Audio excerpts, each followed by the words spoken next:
एक समय की बात है। एक छोटे से गांव में राधा नाम की लड़की अपनी दादी के साथ रहती थी। राधा बहुत ही सुंदर और प्यारी थी। राधा के माता पिता उसको जन्म देते ही गुजर गए थे। राधा की दादी अपना घर चलाने के लिए उसी गांव के एक सेठ के यहाँ साफ सफाई का काम करती थी। एक दिन साफ सफाई करते समय राधा की दादी के हाथ से सेठ का एक सामान टूट जाता है। अरे ये क्या किया तूने? इतना कीमती सामान तोड़ दिया। निकल जा तू अभी मेरे घर से और कल से काम पर मत आना। माफ कर दो सेठ जी, मुझ गरीब पर दया करो। मैंने कहा निकलो अभी के अभी। राधा की दादी उदास होकर घर वापस जाती है। क्या हुआ दादी, आप इतने जल्दी क्यों आ गई? बेटा, सेठ जी ने मुझे काम से निकाल दिया। अब हम क्या खाएंगे, कैसे रहेंगे, कैसे ये घर चलेगा? दादी माँ, आप चिंता मत करो, हमें कोई ना कोई काम ज़रूर मिल जाएगा। इतना बोलकर राधा काम की तलाश में निकल जाती है।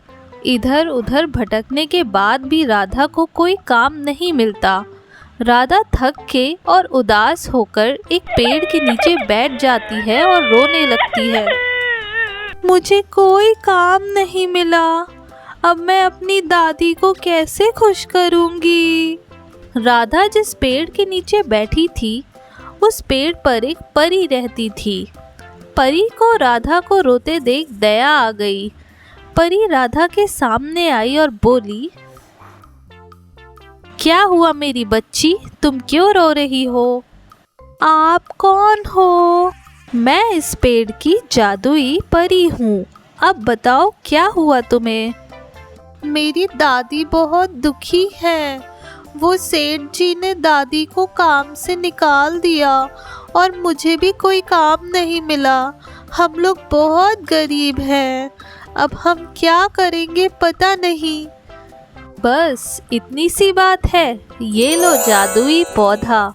इसमें रोज सोने के फल निकलेंगे जिसको बेचकर तुम पैसे कमाना और ज़रूरतमंदों की मदद करना।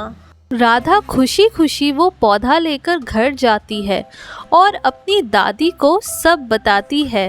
दादी और राधा मिलकर अपने घर के बाहर वो पौधा लगा देते हैं। अगले दिन वो पौधा एक बड़ा सा पेड़ बन जाता है और उसमें बहुत से सोने के फल लग जाते हैं। राधा और दादी वो फल देख के बहुत खुश होते हैं। सोने के फल को तोड़कर दोनों शहर जाकर बेच आते हैं। धीरे धीरे राधा अमीर हो जाती है और वो ज़रूरतमंद लोगों की मदद करने लगती है। राधा और उसकी दादी के अमीर होने की बात सेठ को पता लगती है तो वो सोचने लगता है, ये बुढ़िया को ऐसा कौन सा खजाना हाथ लग गया जो इतनी जल्दी इतनी अमीर हो गई? पता लगाना पड़ेगा। सेठ अपने आदमी को राधा के घर की जासूसी करने के लिए लगा देता है।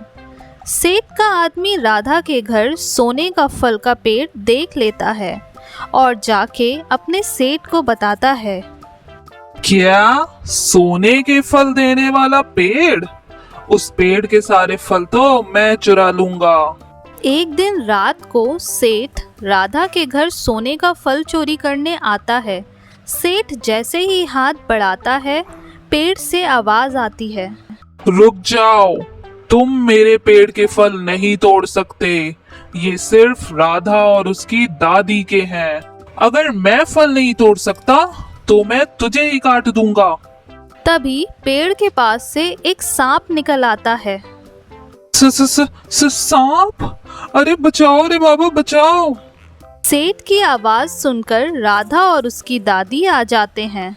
बचाओ बचाओ, सांप सांप, भागो। और सेठ अपनी जान बचाकर वहां से भाग जाता है। राधा और उसकी दादी अब आराम की जिंदगी अपने घर में बिताते हैं और गरीबों की सहायता करते रहते हैं।